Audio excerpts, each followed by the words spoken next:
결국 정수민은 박민환과 결혼하는 것에 성공하고 말았습니다. 원작에서는 대학 시절 강지원의 남자친구를 꼬셔서 임신을 했었는데요. 그때 임신 테스트기와 초음파 사진을 보관하고 있다가 가짜 임신 증거로 써먹었는데 드라마에서는 당근마켓을 이용하더라고요. 안 파는 게 없는 당근마켓이었습니다. 하지만 거짓말은 당연히 들통나게 되어 있죠. 이번 영상에서는 정수민의 가짜 임신이 들통나서 전국적으로 망신을 당하는 이야기를 풀어보려고 해요. 내 남편과 결혼해줘를 통틀어 가장 시원한 사이다가 터지는 순간으로 꼽을 수 있는 장면인데요. 박민환은 정수민과 신혼여행을 떠났지만 머릿속에는 강지원의 생각이 떠나지 않고 있었습니다. 결혼식에서 임팩트가 그만큼 강렬했거든요. 정수민 역시 강지원을 떨쳐버릴 수가 없었어요. 강지원이 가진 것 중에 가장 좋은 것을 빼앗았다고 생각했는데 강지원은 정수민에게 자기가 버린 쓰레기 알뜰살뜰 주워간 것을 축하한다고 했잖아요. 자기가 빼앗은 박민환이 쓰레기라는 사실을 믿고 싶지 않았습니다. 정수민은 강지원 생각만 하고 있는 박민환에게 또 다른 거짓말을 해서 강지원을 증오하게 만들어버리는데요. 정수민이 박민환에게 접근했던 건 강지원이 시켜서 그런 거고 그러다가 박민환을 사랑해서 임신을 하게 된 거다. 강지원은 유지역으로 갈아타기 위해서 정수민을 시켜서 임신이라도 하라고 시켰던 거라며 말도 안 되는 거짓말로 강지원을 모함했습니다. 거기서 끝이 아니었어요. 회사 로비에서 자기를 무릎 꿇리는 바람에 아이가 유산되고 말았다며 가짜 임신을 정리하는 것마저 강지원의 탓으로 돌려버렸는데요. 임신을 고백하는 순간 아이가 유산됐다고 해버린 건 정말 정수민다운 악랄한 거짓말이었습니다. 유산이라는 말에 박민환은 결혼할 이유가 없었는데 했다면서 짜증을 냈지만 박민환도 결혼을 물을 수 있는 입장이 아니었죠. 결혼 자금을 받아야 사채빚을 갚을 수 있었잖아요. 이미 해버린 결혼을 물을 수는 없었지만 정수민의 거짓말 때문에 생겨난 증오는 점차 강지원을 향하기 시작했습니다. 자기가 이 꼴이 된 게 강지원 때문이라고 생각해버린 거죠. 강지원에게 고통을 줄 수 있는 방법은 유지역을 망가뜨리는 일이라고 생각했어요. 그래서 심부름센터를 시켜서 유지역의 뒷조사를 했는데 거기서 유지역의 엄청난 신분을 알게 된 거죠. 유지역이 UNK 유 회장의 손자라는 사실을 알게 된 심부름센터는 재벌가는 건드릴 수 없다며 손을 떼버렸고 박민환도 유지역을 망가뜨리는 것을 포기할 수밖에 없었습니다. 하지만 정수민은 박민환보다 훨씬 악랄한 여자였어요. 정수민은 유지역이 재벌 3세라는 것을 알게 되자 도저히 참을 수 없을 만큼 배가 아파오기 시작했던 거죠. 강지원이 가진 것 중에 가장 좋은 걸 뺏은 줄 알았더니 이건 진짜 쓰레기였고 진짜 좋은 건 강지원이 가져버린 상황이었습니다. 강지원은 이미 알고 있었네. 내가 꼬셨으면 나랑 사귀었을 텐데. 얼토당토 않는 피해망상에 빠진 정수민은 거하게 자기 무덤을 파기 시작했습니다. 그냥 무덤도 아니고 왕릉 규모의 무덤이었는데요. 정수민은 인터넷에 글을 올렸습니다. 제목은 재벌 3세와 불륜녀의 파렴치한 행각을 고발합니다였는데요. 어처구니 없게도 박민환에게 했던 거짓말을 인터넷에 그대로 올려버린 거였어요. 자기는 20대 새댁인데 10년 넘은 소꿉친구가 자기를 폭행하고 유산시켰다. 그런데 어느 날 갑자기 재벌 3세를 꼬셔야겠다며 남자친구를 떼어내기 위해서 자기를 이용했다. 정수민이 올린 글은 삽시간에 인터넷에 퍼져나가며 수많은 기사까지 양산해내기 시작했습니다. 직장 동료한테 폭행당해 결국 유산하고 남자친구와 바람 피워달라 부탁한 여자. 병실 바닥에 억지로 무릎 꿇렸고 소리를 지르면서 위협까지 했습니다. 이런 자극적인 기사들이 뜨면서 유지역이 강지원과 만나는 사진까지 첨부되어 있었습니다. 강지원의 얼굴은 모자이크되어 있었지만 유지역의 얼굴은 그대로 노출되어 있었는데요. 강지원은 이걸 누가 올린 건지 안 봐도 알 것 같았습니다. 댓글창이 모두 강지원의 욕으로 도배되어 있었지만 강지원은 단지 피곤하기만 했을 뿐 정신적으로 아무런 타격을 받지 않았어요. 정수민이 뭔가 사고를 칠 것 같다는 생각은 했지만 생각보다 일을 크게 벌렸다는 게 약간 당혹스러울 뿐 예전처럼 멘탈이 털리는 일은 없었습니다. 지난 생과 다르게 강지원은 더 이상 약한 사람이 아니었잖아요. 기사를 본 하예지가 전화를 걸어서 정수민을 담궈버리겠다며 난리를 피웠지만 강지원은 이상하리만치 침착한 기분이었습니다. 기사를 본 유지역이 달려왔는데요.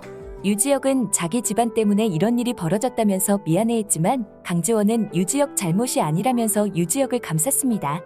그러면서 박민환과 정수민을 어떻게 해줄까 고민을 했는데 아주 좋은 생각이 떠올랐어요. 그래, 니들이 만든 이건 혼자 보기 아깝지. 라이브 스트리밍으로 보여줄게. 강지원은 정수민에게 꼬리를 바싹 말고 있는 것처럼 전화를 걸었습니다. 이렇게 전부 네 입장으로 올리면 어떡해. 내가 너무 곤란하잖아. 제발 글 좀 내려주면 안 되겠니? 강지원의 전화에 정수민은 의기양양해졌습니다. 정수민이 글을 내리면서 해명해주면 원하는 만큼 돈이라도 주겠다고 했죠. 정수민은 돈 이야기에 귀가 솔깃해졌습니다. 정수민은 통 크게 5억을 불렀고 강지원은 현금으로 준비 놓을 테니 직접 만나서 글과 사진을 지우고 돈을 받아가라고 했죠. 드디어 결전의 날, 정수민과 박민아는 강지원이 말했던 장소로 가고 있었습니다. 강지원은 정수민과 박민아를 호텔로 불렀는데요. 박민아는 처음에 정수민이 생각 없이 글을 올렸다고 난리를 치다가 그걸로 강지원에게 돈을 뜯어낼 수 있다고 하니까 기특하다며 칭찬을 아끼지 않았습니다. 그 돈으로 또다시 주식을 할 생각에 들떠 있었는데요. 정수민은 정수민 나름대로 강지원이 유지혁에게 버림받았을 거라는 생각에 기분이 날아갈 것 같았습니다. 강지원이 기다리고 있는 방은 상당히 어두웠어요. 하지만 강지원이 준비해온 캐리어를 보자 그런 것 따윈 중요하지 않았습니다. 빨리 현금을 확인하고 싶은 마음뿐이었죠. 가방 속에는 정말 현금이 가득 들어있었는데요. 강지원은 돈을 보고 달려드는 두 사람을 막으면서 일이 마무리된 후에 주겠다고 했습니다. 정수민은 그게 글을 내려달라는 말인 줄 알고 핸드폰을 꺼냈지만 그건 정수민의 착각이었죠. 순식간에 방이 밝아지면서 문 밖에서 기자들이 쏟아져 들어오기 시작했는데요. 깜짝 놀란 정수민과 박민아는 자리를 피해 도망가고 싶었지만 기자들에게 가로막혀 도망갈 길이 없었습니다. 수많은 기자들이 동시다발적으로 질문하기 시작하자 박민아과 정수민은 패닉에 빠지고 말았죠. 혼란에 빠진 건 정수민과 박민아뿐이었어요. 이런 상황을 이미 계획했던 강지원은 침착하게 대답하기 시작했습니다. 강지원은 약혼자가 있는 상태에서 유지혁을 만난 적이 없고 박민아과 파혼한 이유는 예비시모와 갈등이 있었기 때문이라고 말했는데요. 김자옥이 며느리가 아니라 노예를 구하고자 했고 자신은 노예가 될 생각이 없었기 때문에 박민아과 결혼할 수 없었다고 솔직하게 대답했습니다.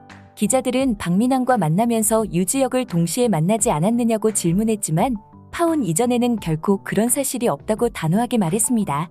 정수민은 이런 돌발 상황에서도 유지혁이 강지원의 곁에 있다는 사실에 열이 받았습니다. 자기가 그런 스캔들을 터뜨리면 당연히 재벌가에서 나서서 강지원과 유지혁 사이를 갈라놓을 거라고 생각했던 거죠. 하지만 유씨 집안 사람들은 그런 사람들이 아니었습니다. 그러자 정수민은 마지막 카드를 꺼냈어요. 그런데 지원아, 내 아이는 왜 유산시켰어? 내가 얼마나 기다리고 원하던 아이였는데. 정수민은 동정심을 유발하며 울먹였지만 강지원은 이미 정수민의 수작을 읽고 있었습니다. 저는 정수민을 유산시킨 일이 없습니다. 정수민은 강지원에게 모르는 척하는 거냐며 적어도 죽은 아이에게만큼은 사과를 했어야 하지 않느냐고 따졌는데요. 하지만 강지원이 짚은 포인트는 정수민의 예상을 벗어나 있었어요. 제가 궁금한 건 정수민 씨가 정말 임산부였냐는 거예요. 박민아는 자기가 임신 테스트기도 확인하고 초음파 사진도 봤는데 그게 무슨 소리냐며 소리쳤지만 강지원은 이미 박민아니 무정자증이라는 것을 알고 있었습니다.